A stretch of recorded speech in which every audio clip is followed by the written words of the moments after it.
Greetings. Do what thou wilt should be the whole of the law. I'm Lexi Eve, and today we're going to be exploring from Magick and Theory and Practice, Chapter 13, of the Banishings and of the Purifications.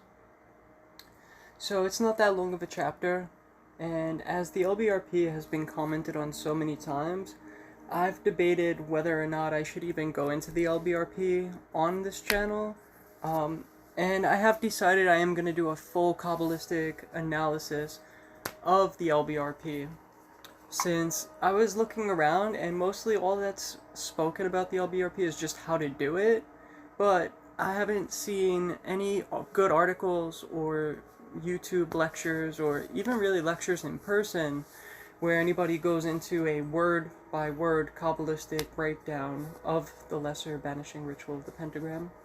So with that, I do post some links to a couple of articles about the Star Ruby in the description below. And that's as many essays and books on the subject as I can think of. Like I said, I have 3 essays on it. I could recommend James Eshelman's Pearls of Wisdom for commentaries on the Star Ruby, which he does an excellent job breaking down all of the gematria and all of that stuff. And there's also a book, I haven't read it, but it's by a publisher house called Megalithica, and it's a whole book on the LBRP. But like I said, I haven't read that, so you could check those out. There's a couple of links in the description. So before going into the chapter itself, I just want to clarify and give an example ritual that you can use. So if you look at your screen now, you're going to see a hexagram, and this is the holy hexagram as outlined in the Book of Lies. So this is a purification and consecration ritual. Matter of fact, chapter 14 of Consecrations and the magical link from Magick and Theory and Practice mentions that you could use either some Latin verses from the Golden Dawn for purification and consecration, or you could use these verses from Liber L. And these are for purification, you're going to use chapter 1, verse 44, and for consecration, you're going to use chapter 2, verse 62, I believe it is. So you'll basically, you'll stand doing your ritual in the center of the temple, which would be the center of this hexagram. So you're going to do your banishing LBRP and LBRH to start off, or Star Ruby, Star Sapphire. Then how I do my purification and consecration, either of the space or of a sigil or whatever, where this will be on the space. You could adapt it if you need to cleanse a specific item as well, but if you're purifying and consecrating your temple space for a specific ritual, so you do your LBRP, LBRH, and then what I do, I have salt next to water, a bowl of water, and a bowl that I only ever use for a ritual. It's not just a household bowl, it's a ritual bowl. And then I have my censer with incense next to it, the charcoal's burning. And I use those lines to start off from Liber 15, the Gnostic Mass. So basically, I'll pick up the salt first, and I'll sprinkle in 3 drops of salt, and as I'm sprinkling in 1, 2, 3, I'll say, "Let the salt of earth admonish the water to bear the virtue of the great sea." I'll mix the salt water, and then I'll genuflect, going down on my right knee, and I'll lift my arms up like the sign of praise to the highest, or the sign of Apophis and Typhon almost, while I'm genuflecting. So I'll say, "Mother, be thou adored," and then I'll take the bowl of water, and I'll advance to the east where it says number 1 on your screen, and I'll get some salt water in my hand. I'll draw a cross with my palm in the air before me, all the way in the east, and as I'm doing that, I will say, "For pure will, unassuaged of purpose." And then I sprinkle, going down at an angle to the second point of this blue triangle, sprinkling water on my way there, holding the bowl over that line. And when I get to the second point, I will face towards the point, and I'll make another cross, wetting my hand, delivered from the lust of result, sprinkle water to point 3, make a third cross with water in my hand on the astral, is every way perfect, and then I'll sprinkle water back to the first point. I'll continue clockwise to my altar, and then I'll take the incense. And as I'm sprinkling a little bit of incense, 1, 2, 3 probably, into the burning censer, I will say, let the fire and the air make sweet the world. Genuflect again with your arms upraised, making an inverse triangle pointed down into you as if you're bringing the highest down in. Father, be thou adored. Then I take my censer with burning incense, and I go to point 4, which is all the way in the west. I make a cross with the censer, smoking. I am uplifted in thine heart. Continue clockwise to point 5, a cross with the censer and the kisses of the stars. Continue to point 6 towards the right, towards the southish, or the, it would be southeast, sort of. Rain hard upon thy body as I make the 6th cross. And then I continue back to point 4 with the censer on that line of the red descending triangle. Once I get there, I could turn back around and go put that back on my altar. And then from there, so this is your purification of the space with salt water and consecration with incense. Generally, I would say frankincense, or a mix of frankincense and myrrh, or frankincense, myrrh, and dragon's blood works very well for consecration of a space. Or if you're working with a specific planet or other correspondence that you could find in the magician's tables, whether it's an element or a zodiac or some Sephirotic powers or any entity that corresponds on the tree of life at a specific path, you could find that incense on the magician's tables, and you could use that specific incense. But generally, frankincense is a good consecration incense, so you could use that alone, or it's called Jerusalem incense when you mix frankincense and myrrh. You could even sprinkle a little bit of abramelin incense into the frankincense and myrrh, or like I said, dragon's blood. Works just well with those first two. So that's basically it. You're making a water triangle upwards facing east, and you're making a fire triangle facing west. And so that'll purify and consecrate your space. So that's a ritual you could do before any greater ritual, and from there you could do your lesser invoking rituals of the pentagram and hexagram if you'd like. Then you could go into either the supreme pentagram ritual or the supreme invoking, or the greater ritual of the hexagram. So to continue now, I'm going to quote, cleanliness is next to godliness, and it had better come first. Purity means singleness. God is one. End quote. So this statement from this chapter cannot be overemphasized. It means exactly what it says, but must also be applied to all planes of the magician, the body, mind, and soul. It also applies to the temple and dwellings of the magician. I firmly believe that a person's externals reflect their internals. When a person is a mess inside, a lot of times their living quarters are also a disaster. Spend the time to work out one, and the other inevitably follows suit. Of course, karma also affects this process.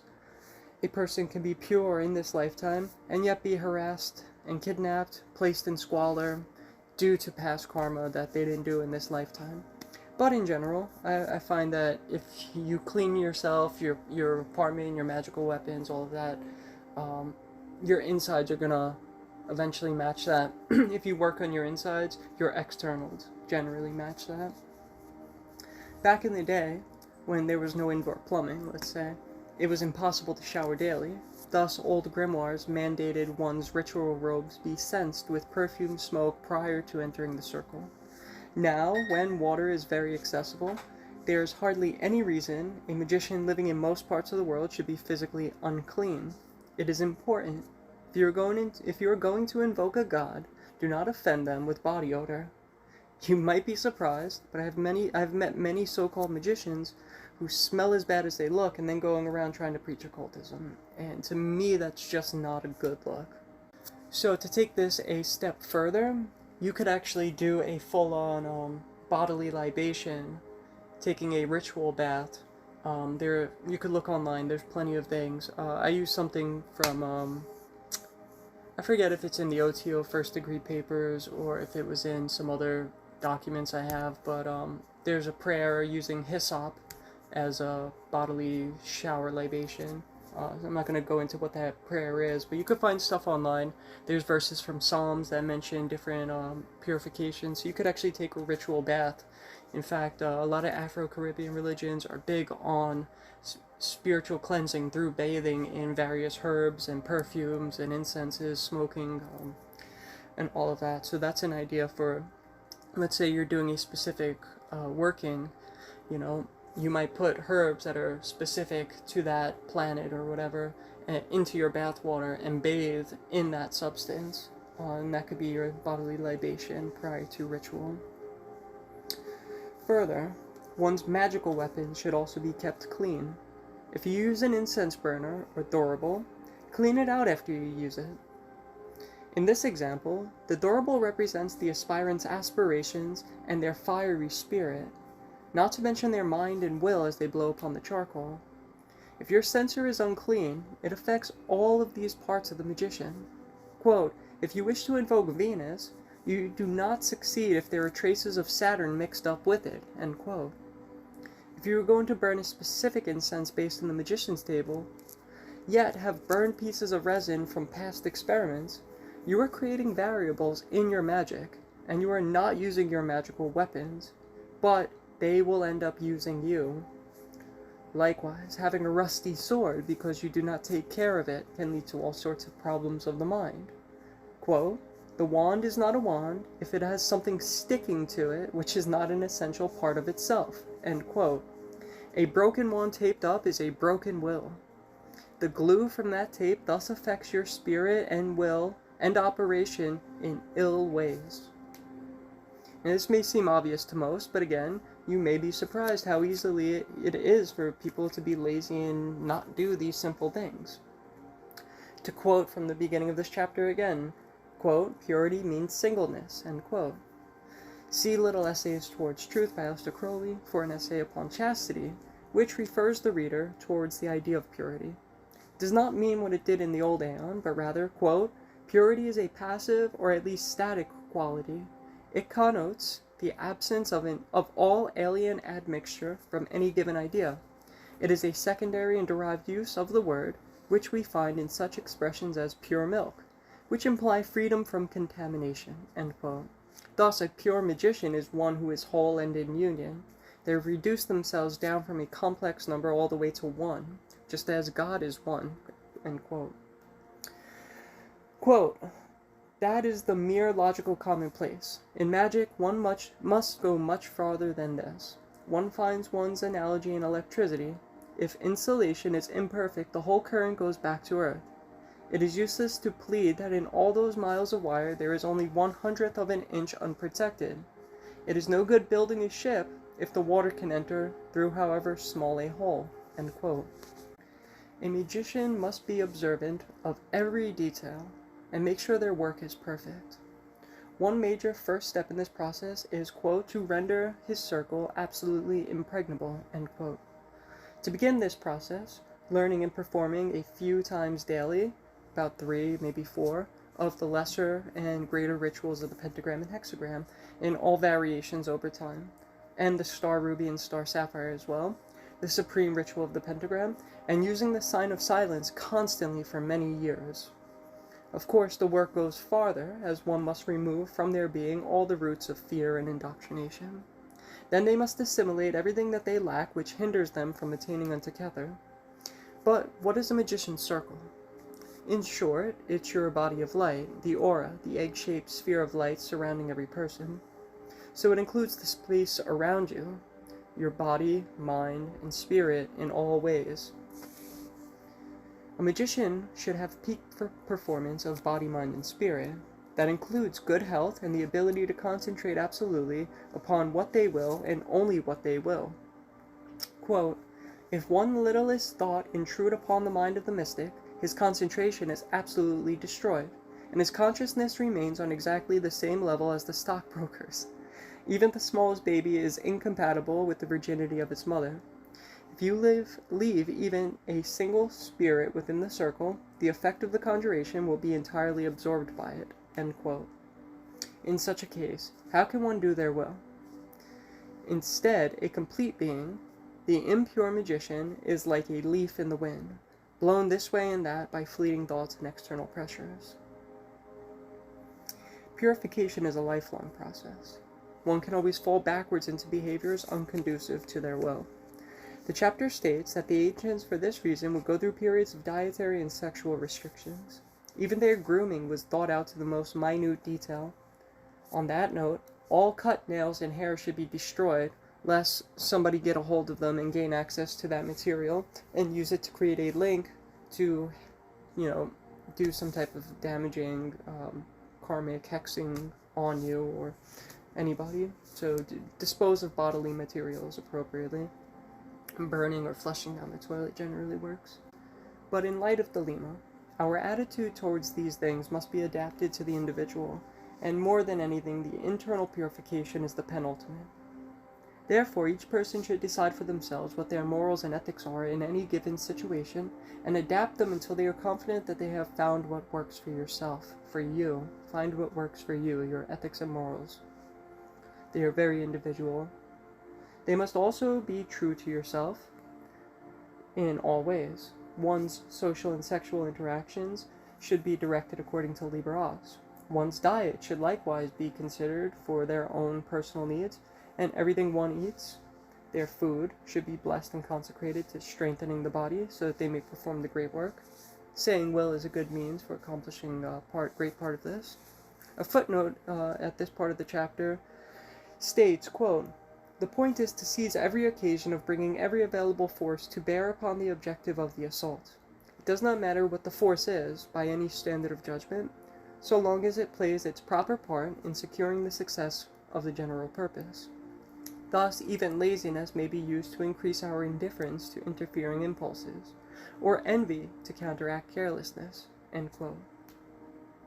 We need not fear impurity so long as we know ourselves and what our purpose is, and then put all of our efforts into achieving that purpose. Quote, "We must constantly examine ourselves and assure ourselves that every action is really subservient to the one purpose." End quote. There are rituals that we of the Lima have at our disposal to help aid us towards purification of our own being. Quote, "It is ceremonially desirable to seal and affirm this mental purity by ritual, and accordingly the first operation in any actual ceremony is bathing and robing with appropriate words." End quote. For example, there is a prayer from Psalms 51:7 that can be used or adapted for Thelemite bathing prior to rituals, or just to cleanse oneself as needed. Quote, "Cleanse me with hyssop and I will be clean. Wash me and I will be whiter than snow." End quote. I've heard various prayers for when one puts on their robe, and you could be as creative or simple as you'd like, dedicating the process to being of the vigor and arms of Rahor Kuwait, or there's something along those lines. Robing to worship a specific deity by a prayer to them, including the mention of why you are robing, works just fine as well. Quote, "The bath signifies the removal of all things extraneous to antagonistic to the one thought. The putting on of the robe is the positive side of the same operation. It is the assumption of the fame of mind suitable to that one thought." End quote. Where you are and what you are doing affects the mind state you have. That is why it's also recommended you not do ritual where you sleep unless you have already cleansed the mind from distractions and have a concrete ability to concentrate. To help get to that point, association of certain actions with spiritual means helps greatly. Therefore, pick a single specific spot to practice your asana. Then, every time you go there, your mind will automatically attune itself towards doing asana. The second you put on your robe, your mind knows that you are going to do ritual, and a switch is made from mundane to spiritual consciousness. It takes a bit of time for this habitual ritual effect to take place on the mind, but the association definitely happens. It's basic psychological conditioning. Further, after enough practice, you should aim to discover how this mental switch happens. The trick is to learn how to flip that switch at will, as needed. When you can alter your consciousness at will, you're basically there. Quote, "A similar operation takes place in the preparation of every instrument, as has been seen in the chapter devoted to that subject. In the preparation of the place of working, the same considerations apply. We first remove from the place all objects, and then we put into it those objects and only those objects which are necessary. During many days we occupy ourselves in this process of cleansing and consecration, and this again is confirmed in the actual ceremony." End quote. So again, Everything in your temple should be there for a purpose, in the ritual you are doing. Likewise, each item should be cleansed ritually, whether with salt water and prayer, or by whatever suitable means you devise. Magical weapons should be stored in appropriate ways, such as wrapping them in silk of the color assigned with their associated element or planet. Then, over the course of possessing them, you should maintain them, not only keeping them clean, but keeping them rust-free, oiled if needed, consecrated, and only using them for ritual. Consecrations could take place at a single time with holy oils and even bodily fluids, and then either by praying over them for consecutive days, or by constant, even daily use for an extended period of time, whereby your own and universal energy seeps into them from your rituals.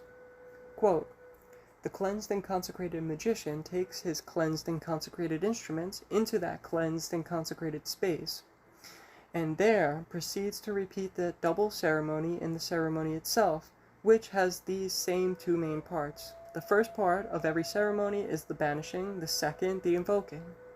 The same formula is repeated even in the ceremony of banishing itself. For in the banishing ritual of the Pentagram, we not only command the demons to depart, but invoke the archangels and their hosts to act as guardians of the circle during our preoccupation with the ceremony proper." End quote. To continue with the chapter, quote, "In more elaborate ceremonies, it is usual to banish everything by name, each element, each planet, and each sign, perhaps even the Sephiroth themselves.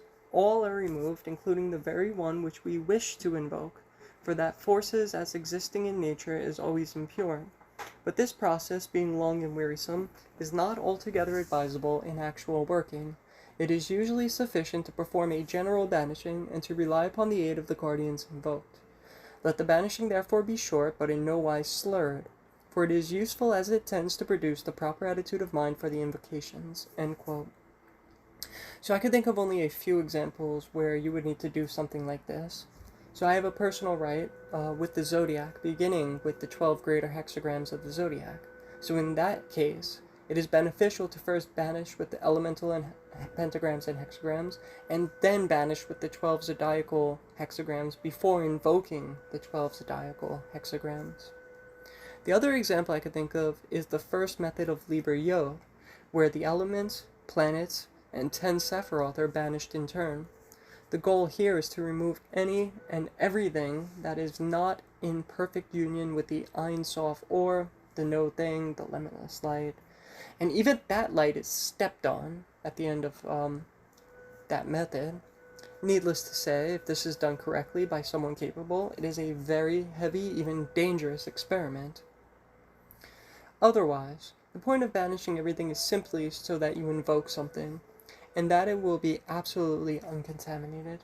And non-contamination is impossible so long as the magician is not in a perfect union or state of non-being themselves.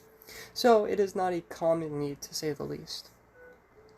The text first informs that each planet, path on the tree, etc., have traces of the elements and everything else on the tree within them, as, quote, "Each one is a combination differentiated from the others by its structure and proportions," end quote.